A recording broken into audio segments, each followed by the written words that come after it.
اللہ تبارک و تعالی اپنے علم سے، اپنی حکمت سے، اپنی قدرت سے اور اپنی تقسیم سے جس کو چاہتا ہے بیٹے عطا کرتا ہے، جس کو چاہتا ہے بیٹیاں عطا فرماتا ہے، جس کو چاہتا ہے بیٹے اور بیٹیاں دونوں عطا کرتا ہے، اور جس کو چاہتا ہے بانجھ بنا دیتا ہے۔ یہ ایک ایسا کام ہے کہ جس میں بندے کا کوئی عمل دخل نہیں، یہ خالصتاً اللہ تبارک و تعالیٰ کی تقسیم ہے۔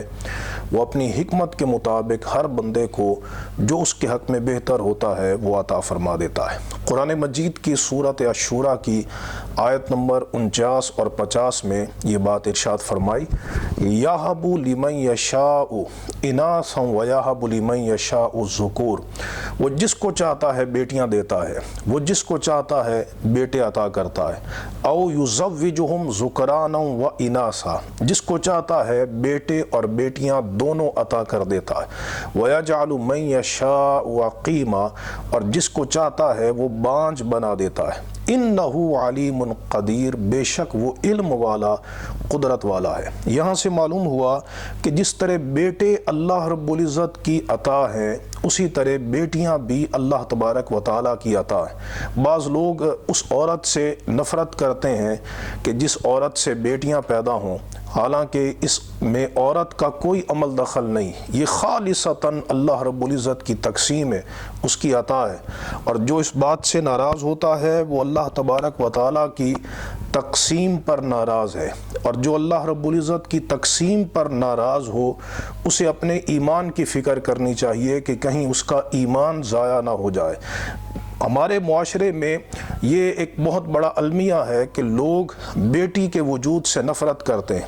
لوگ بیٹی کے وجود کو حقیر جانتے ہیں۔ بیٹے کے پیدا ہونے پہ خوشیاں منائی جاتی ہیں، جبکہ بیٹی کے پیدا ہونے پر نہ خوشی کا اظہار کیا جاتا ہے، نہ مسرت کا اظہار کیا جاتا ہے، اور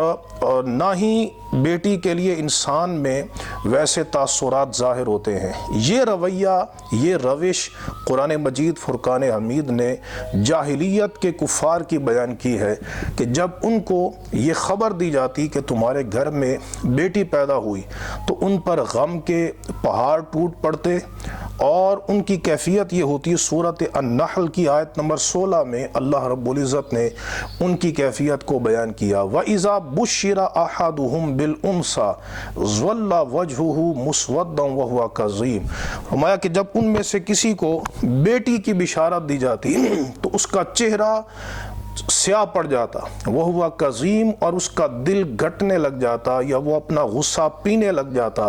يَتَوَارَى مِنَ الْقَوْمِ مِنْ سُوءِ مَا بُشِّرَ بِهِ، وہ اس کو اتنی بری بشارت سمجھتا تھا کہ وہ قوم سے چھپتا تھا۔ یعنی بیٹیوں کو وہ اپنے لیے باعث عار سمجھتے تھے کہ ہمارے اوپر ایک عیب لگ گیا ہے، اور وہ سوچتا، پلاننگ کرتا کہ یا تو میں اس کو اَيُمْسِكُهُ عَلَى هُونٍ، اس کو ذلت برداشت کر کے اپنے پاس رکھوں، یعنی اسے ذلیل سمجھتے ہوئے اپنے پاس زندہ رکھوں،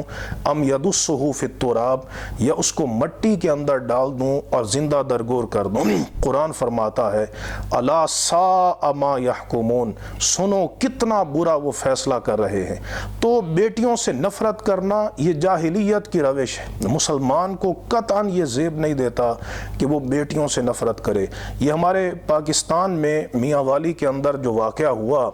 کہ ایک باپ نے اپنے ہاتھوں سے اپنی بیٹی کو گولیاں مار کے اسے قتل کر دیا، یہ ایک ایسا ظلم ہے جس نے تمام پاکستانیوں کے سر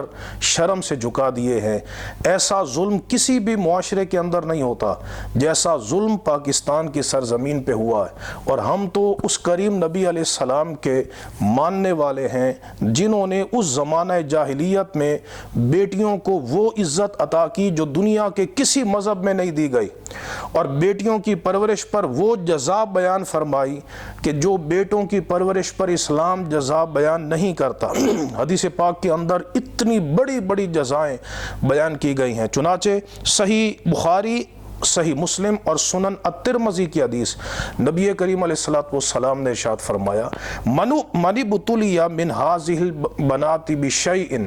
جس کو فرمایا ان بیٹیوں سے آزمایا گیا اور فَأَحْسَنَ إِلَيْهِنَّ، پھر اس نے بیٹیوں کے ساتھ حسن سلوک کیا، اچھا رویہ رکھا، انہیں محبت دی، ان کے ساتھ نرمی، شفقت اور ملاطفت سے پیش آیا۔ حضور فرماتے ہیں کُنَّ لَهُ سِتْرًا مِّنَ النَّارِ، وہ بیٹیاں اس کے لیے جہنم کی آگ سے رکاوٹ بن جائیں گی، حجاب بن جائیں گی۔ یعنی یہ بندہ اگر اپنے اعمال کے ذریعے، برے اعمال کے ذریعے جہنم میں جانے کا مستحق ہوا بھی، تو بیٹیوں کی پرورش کرنا اتنا بڑا عمل ہے اور اللہ رب العزت کی اتنی بڑی رضا کا باعث ہے کہ قیامت کے دن ان بیٹیوں کی پرورش کی وجہ سے اللہ تبارک و تعالی اس بندے کو جہنم کی آگ سے بچا لے گا۔ اور ایک حدیث کے اندر موجود ہے جو سنن ابی داؤد کی حدیث نمبر 5147 ہے، اس میں نبی کریم علیہ السلام نے فرمایا من عال ثلاث بنات، جس نے 3 بیٹیوں کی پرورش کی، فأدبہن، ان کو ادب سکھایا، وزوجہن، ان کا نکاح کر دیا، واحسن الیہن، اور ان کے ساتھ حسن سلوک کیا، فلہ الجنہ، اللہ تبارک و تعالی اس بندے کو جنت عطا کرے گا۔ اب دیکھیے بیٹیوں کی وجہ سے بندہ جہنم سے بھی بچتا ہے اور جنت میں بھی پہنچتا ہے، یہ کتنی بڑی کامیابی ہے۔ قرآن فرماتا ہے فَمَنْ زُحْزِحَ عَنِ النَّارِ وَأُدْخِلَ الْجَنَّةَ فَقَدْ فَازَ، کہ جو بندہ جہنم سے بچ گیا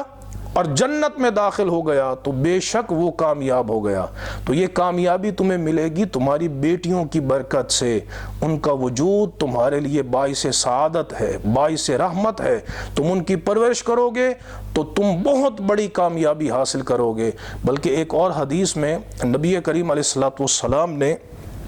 اس پر ایک بہت بڑی بشارت بیان کی، صحیح مسلم کی حدیث نمبر 2671 ہے، اور کسی بھی عمل پہ یعنی بیٹوں کی پرورش پر اتنی بڑی جزا نہیں ہے جتنی سرکار علیہ السلام نے یہ جزا بیان کی۔ فرمایا من عال جاریتین حتی تبلغا، جس نے 2 بیٹیوں کی پرورش کی یہاں تک کہ وہ بالغ ہو گئیں تو حضور نے فرمایا جاء انا وہوا یوم القیامت وضم اصابعہ، حضور نے اپنی 2 انگلیاں جمع کر کے فرمایا جس طرح یہ 2 انگلیاں آپس میں ملی ہوئی ہیں تو 2 بیٹیوں کی پرورش کرنے والا قیامت کے دن میں مصطفیٰ کے ساتھ یوں آئے گا۔ اب جس کو قیامت کے دن حضور کا قرب نصیب ہو جائے وہ کتنا بڑا خوش نصیب ہے، اس کے مقدر کس قدر اوج کمال پر ہیں۔ لہٰذا اسلام کی تعلیم یہ ہے کہ بیٹیوں سے نفرت نہ کی جائے، بیٹیوں کو اپنے لیے باعث آر نہ سمجھا جائے، باعث عیب نہ سمجھا جائے۔ وہ خدا کی رحمت ہیں، وہ اللہ کا انعام ہے، وہ اللہ تبارک و تعالیٰ کا احسان ہے۔ اگر ایسی بات نہ ہوتی تو اللہ تبارک و تعالیٰ اپنے محبوب علیہ السلام کو بیٹیاں عطا نہ فرماتا، حالانکہ حضور کو سب سے پہلے بیٹیاں عطا کی گئیں۔ اور میرے آقا علیہ السلام کے صاحبزادے جب فوت ہو گئے تو مصطفیٰ جان رحمت کی اولاد اور آپ کی نسل مبارک جنہوں نے پوری دنیا میں فیض تقسیم کرنا ہے، وہ نسل حضور نبی کریم علیہ السلام کی آپ کی بیٹیوں سے جاری ہو رہی۔ اور سرکار علیہ السلام حضرت فاطمہ الزہرا سے جو محبت فرماتے تھے، ایسی مثال دنیا میں نہیں ملتی کہ حضور کھڑے ہو جاتے قام الیہا اور اپنی مسند پر حضور حضرت فاطمہ الزہرا کو بٹھاتے، ان کو بوسہ دیتے اور فرماتے فاطمہ تو بضعۃ منی، فاطمہ میرے جسم کا ٹکڑا ہے۔ تو یہ بیٹیوں سے نفرت کرنے کی روش جاہلیت کی ہے، اور ان کو پیار، محبت، نرمی اور شفقت دینے کی روش مصطفیٰ جان رحمت کی ہے۔ اللہ تبارک و تعالی ہمیں حضور کی سنتوں کے مطابق زندگی بسر کرنے کی توفیق عطا فرمائے۔ وآخر دعوانا ان الحمد للہ رب العالمین۔